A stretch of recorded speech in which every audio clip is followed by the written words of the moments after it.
Oui, alors dans cet exercice, on vous dit que D suit une loi normale de paramètres mu et d'écart type 0,2. Donc, on vous a donné les hypothèses H0 pour un test bilatéral. H0, c'est égal à une espérance et H1, c'est différent de l'espérance. Voilà, c'est marqué dans le sujet.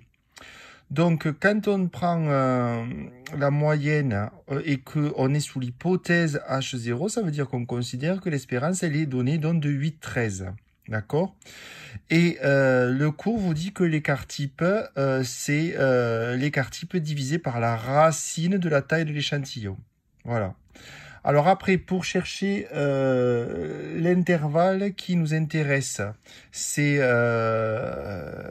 la moyenne de mon test d'hypothèse sous l'hypothèse H0, donc c'était 8,13 qui était donné. Au seuil de 5%, alors on a ce coefficient qui apparaît tout de suite. On met l'écart type que l'on a dans l'intervalle et on divise par racine de 300. Donc, j'ai fait ces calculs, j'espère que vous les voyez. Je trouve 8,107 et 8,152. Voilà. Donc, j'ai posé le calcul là, que je vous ai montré à la calculatrice.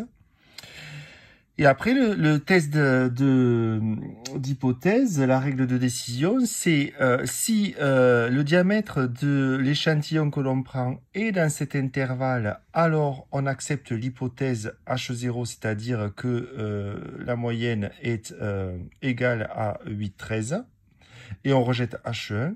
Et si la taille de l'échantillon est différente, n'appartient pas à cet intervalle qu'on vient de calculer, on rejette H0 et on accepte H1. Donc dans la question 4, de mémoire, on a un échantillon qui est DE est égal, alors de mémoire, parce que je ne m'en souviens plus, je crois que c'est 0,6, enfin ça appartient pas à l'intervalle que l'on vient de calculer.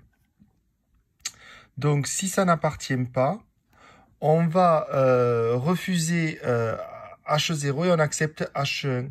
Ça veut dire qu'au seuil de 5%, on n'accepte pas un échantillon avec cette hypothèse qui est au début de l'exercice.